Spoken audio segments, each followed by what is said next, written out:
Hello my dear friends, you're on the Military Summary channel. In this video we're going to discuss the most important events that took place during the previous 12 hours. We have a lots of very interesting updates, so let's start. And first we're going to talk about the Ukrainian conflict, where during the previous night between the 2nd and the 3rd of April of 2026 the Russians attacked the territory of Ukraine using hundreds of drones and dozens of missiles. As of the moment when I started making this video, we still haven't received anything on the matter of how many missiles and drones the Russians used during this attack, because this attack ended just an hour ago or something like this. But we have a lots of pictures, we have a lots of lines, we have a lots of different analysis and so on. So let's discuss everything in details. But before we start, several military experts have already stated that this overnight attack was the biggest attack since the beginning of the conflict on the territory of Ukraine. So let's discuss everything, and first let's talk about the 2nd of April, because basically this overnight attack started in the evening of the 2nd of April of 2026, when the Russians began bombing and attacking the city of Kharkiv. And during the night we received a lots of updates on this matter. Lots of buildings were damaged and destroyed, lots of explosions took place on the territory of the city, and it seems that the Russians were suppressing maybe raiders, maybe air defense positions of the armed forces of Ukraine. Very difficult to say what exactly the Russians were doing, but right after the Russians finished the air duel and bombing the city of Kharkiv, they start launching their drones, their hundreds of drones, with the purpose to attack the territory of Ukraine. And here we have the first picture. Here we have first pictures, and this is the approximate situation at a certain points of time between 3 a.m. and 7 a.m. of the 3rd of April of 2026. As you can see, the first batches of drones were answering from the northeastern and the eastern parts of Ukraine, and we're talking about dozens of drones that were moving in the direction of the central part of Ukraine.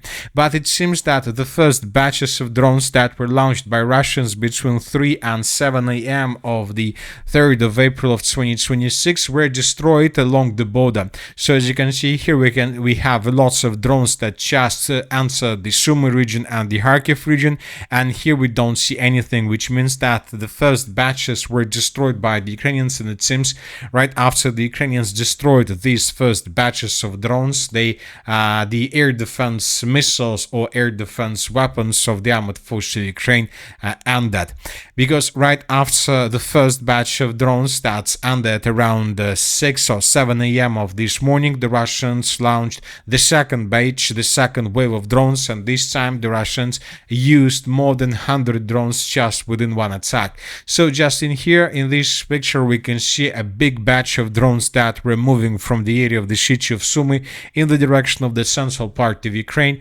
Another batch of drones was moving along the border with Transnistria and Moldova. Here we can see that the Russians were launching more and more drones, and that more and more drones were crossing the border with Ukraine and were heading in the central part of Ukraine.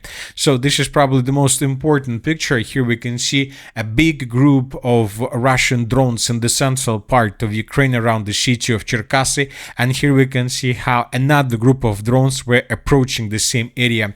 And all these things were taking place somewhere between 8 and 10 a.m. of the 3rd of April of 2026.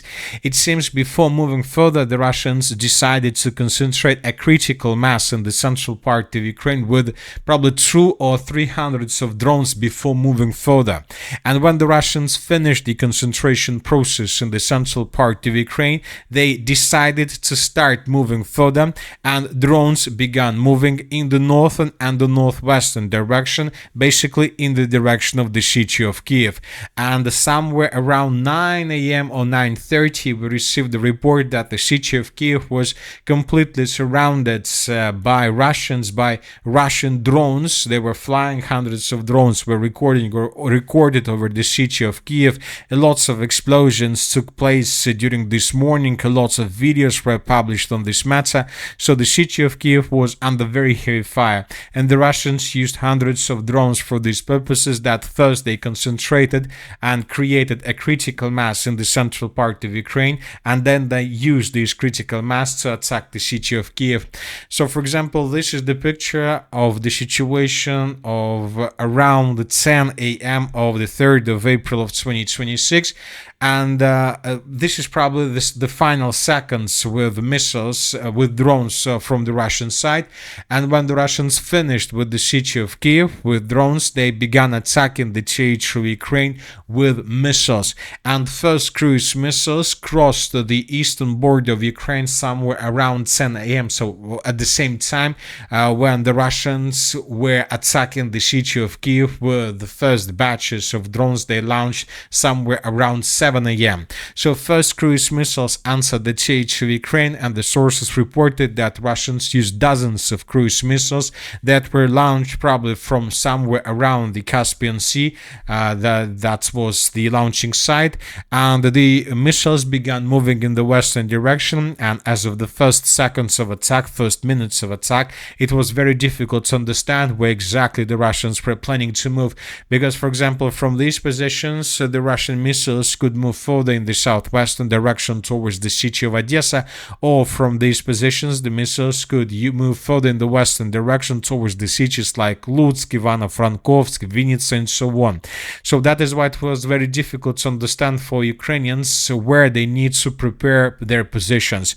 And several hours later, before 11 a.m., somewhere between 10 and 11 a.m., it became clear that the Russians most likely would attack in the northern direction, somewhere around the city of Kiev. And here we can see how the missiles were moving further in the northern direction towards the cities of Vinnytsia and Zhytomyr. So, for example, this is the settlement of Zhytomyr. This city is located basically in the central part, or in the most western part of the central Ukraine, and this is the city of Vinnytsia. So there were two batches. One batch of missile began moving in the direction of Vinnytsia, the second one in the direction of the city of Zhytomyr.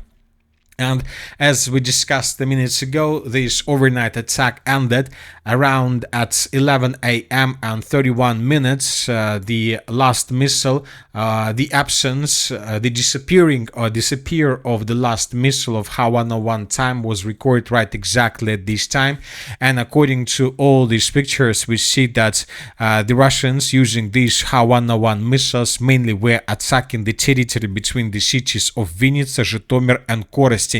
So this territory was under very heavy fire, and as you can see, according to this picture, there are several energy lines that connect the western parts of Ukraine with the central part of Ukraine and with the eastern parts of Ukraine. And after all these explosions and all these attacks finished, we start receiving updates about power outages, about problems with electricity through the entire territory of Ukraine. So once again, according to different sources, that attack was one of the biggest attacks since the beginning of the special military operation. But as of the moment when I start making this video, as you can see, we still haven't received neither pictures with roads nor the numbers usually provided by the Minister of Defense of Ukraine regarding the drones that were involved in these attacks. But they will be published, and we will discuss them in details during the evening update. The Ukrainians also attacked the territory of Russia, and yesterday in the evening, pro-Ukrainian sources published this picture. And according to this picture, during the previous evening and during the night, the Ukrainians used 280 drones to attack deep inside of the territory of Russia. As you can see, the Ukrainians were attacking almost in every single direction. They were moving in the direction of the Leningrad region. The Ukrainians were attacking in the direction of the city of Moscow, and lots of drones were flying in the direction of the cities like Rostov, Krasnodarsky Krai, Belgorod, and Kursk. But as of the morning of the 3rd of April of 2026, we haven't received anything that then can confirm that Ukrainians managed to deal significant damage or to destroy another oil refinery. Probably the only thing we have is several pictures from the territory of the city of Belgorod, which most likely was attacked. The Russians stated that overnight, starting from the yesterday's evening, they managed to destroy probably around 100 of drones or something like this. Now let's discuss the situation on the ground, and the most important thing is that during the previous night almost no changes were recorded, and this is something like a pattern, because every time before the beginning of any major offensive operation carried out by Russians, every time first the Russians for probably for 3 weeks were bombing and attacking the territory of Ukraine, and when the Russians finished bombardments of the territory of Ukraine with missiles and drones, only then they started another offensive operation. So it seems that something like this we can see right now. During the previous 4 days, the Russians used hundreds, maybe even thousands of drones and hundreds of missiles to attack the territory of Ukraine. The Russians are attacking logistics, the Russians are attacking warehouses, ammo depots, and so on. And it seems that in coming days we'll see another wave of offensive operation along the entire line of combat contact. As for the previous 24 hours, we received just several videos from different directions. Several updates and changes on the ground. For example, we have changes in the Dobropolye direction. So these are the changes between the dates, and this is an infiltration area. Different mappers reported that Russians, more precisely sabotage and reconnaissance groups of the armed forces of the Russian Federation, managed to improve their positions between the settlements of Novodonbass and Dobropolye. And according to these changes, according to this infiltration area, currently the Russians are just 2 kilometers in front of the settlement of Dobropolye, which is already nothing, and the Russians may enter the settlement of Dobropolye anytime soon. Furthermore, we received additional updates about infiltration areas in the city of Konstantinovka. These are the changes on the ground between the dates. The Russians are keeping advancing in the southern direction, trying to completely encircle the most southern parts of the city of Konstantinovka, where Ukrainian positions still remain. So they are trying to take this territory under complete control, or at least to force the Ukrainians to fall back from this area in coming maybe even hours. We have additional changes in the area of the city of Chasiv Yar. According to neutral mappers, the Ukrainians are keeping infiltration further in the eastern direction, trying to cut or establish control over the main logistic lines that the Russians use to support their offensive operation in the area of the city of Konstantinovka. And we received changes along MO3 road. Here we have additional infiltration zones. One of them was added basically in Russian favor. The Russians are keeping infiltration around the settlement of Minkovka, and the Russians approached Seversky Donetsk-Donbass Canal, and the Ukrainians are keeping infiltration process in the direction of the settlement of Minkovka. Today, the western parts of the settlement was colored as infiltration area. And basically, that's all about changes on the ground, and this is all about the conflict on the territory of Ukraine. Now let's discuss the situation in the Middle East. We see that the situation there is worsening. And first, let's talk about the United States of America. During the previous 12 hours, we received lots of very important updates. The most important thing is that the United States of America, the President of the United States of America, and the Secretary of War, Pete Hegseth, dismissed several generals. According to information we have, General Randy George will be retiring from his position as the 41st Chief of Staff of the Army, effective immediately. Another important update we received several hours later: War Secretary Pete Hegseth is removing 2 additional Army generals tonight.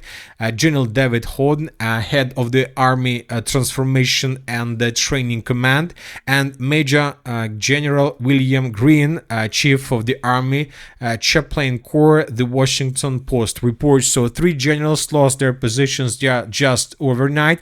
As of now, it's very difficult to say why is this happening.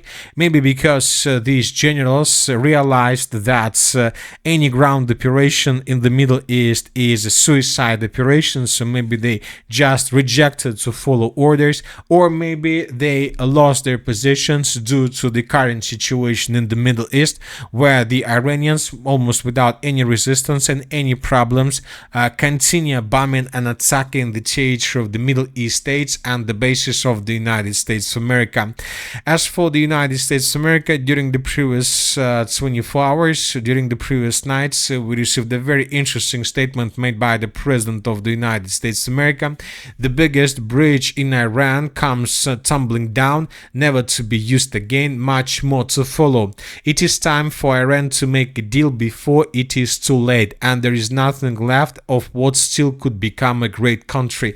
President Donald Trump. So I would like to remind you that yesterday we received lots of videos and updates that the coalition destroyed a very important bridge in the northwestern parts of the Tehran agglomeration around the city by the name of Karaj. So we discussed the situation yesterday. The bridge was destroyed as a result of attack carried out by the coalition, and this is something like a signal that was sent by the United States of America, by the coalition to the Iranians. But the Iranians, of course, first they probably suffered something like a shock, but then the Iranians published this picture where we can see a list of potential targets and bridges through the territory of the Middle East, that's which according to the Iranians they can attack in coming days. And when talking about all these bridges, all of them are very important, and every single bridge in this area, most of these bridges in this area belong to the states of the Persian Gulf states and the Middle East states. For example, one of the bridges that was listed in this article is the King Fahd Bridge causeway highway between the state of Saudi Arabia and Bahrain. And if the Iranians destroy this bridge, then the state of Bahrain will lose any supply and support through the surface, any connection with the mainland, and this can lead to humanitarian catastrophe. And due to the way how the previous part of the conflict was developing, we can say that most likely the Iranians will attack at least several bridges through the Persian Gulf states region or through the Middle East area that can lead to unpredictable consequences. Another important thing, during the previous night, lots of explosions from the coalition side were located and recorded in the most southeastern parts of Iran. We're talking about this territory. Iran's Pasabandar near Jiwani, Pakistan, has been targeted non-stop since the evening by SATCOM aircraft. It won't be surprising if US amphibious assault launchers their invasion on Iran's coast from this area, as it would be an ideal landing zone for SATCOM. So we have discussed the situation many times, and we also came to conclusion that most likely the southeastern parts of Iran, this part is the perfect place, the best place where the coalition can carry out the landing operation. Obviously not the Hark Island, not Keshem Island, not the territory to the north, because it is a mountain area without any chances to dig in deeper during any landing operation. But when talking about the southeastern parts of Iran, this is the best place where this landing operation can take place. There are aircraft fields, there are very suitable base that the coalition may use for further logistic purposes. So this territory is under very heavy fire. The Iranians attacked the territory of the Middle East as well, and during the previous 24 hours we received updates that the Iranians attacked US bases and the global internet, targeting IT giants and aviation in the Middle East. The attack includes the Oracle data center in Dubai, as reported by Jerusalem Post. Strikes were also made on the Amazon Cloud Computing Center in Bahrain.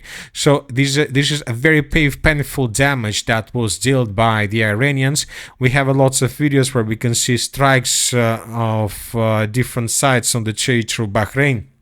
And right after this attack, the AWS region in Bahrain appears to be offline after being damaged again in another Iranian strike. So while the United States of America continued the preparation before the beginning of the landing operation, we see that both the Iranians and the coalitions continue attacking and pushing and moving each other to stone ages. And that's it for the short video. The Military Summary channel reminds us to condemn any violence in the world. Thank you for watching, subscribe to my channel, put your likes, join my Patreon, and have a good day. Bye bye.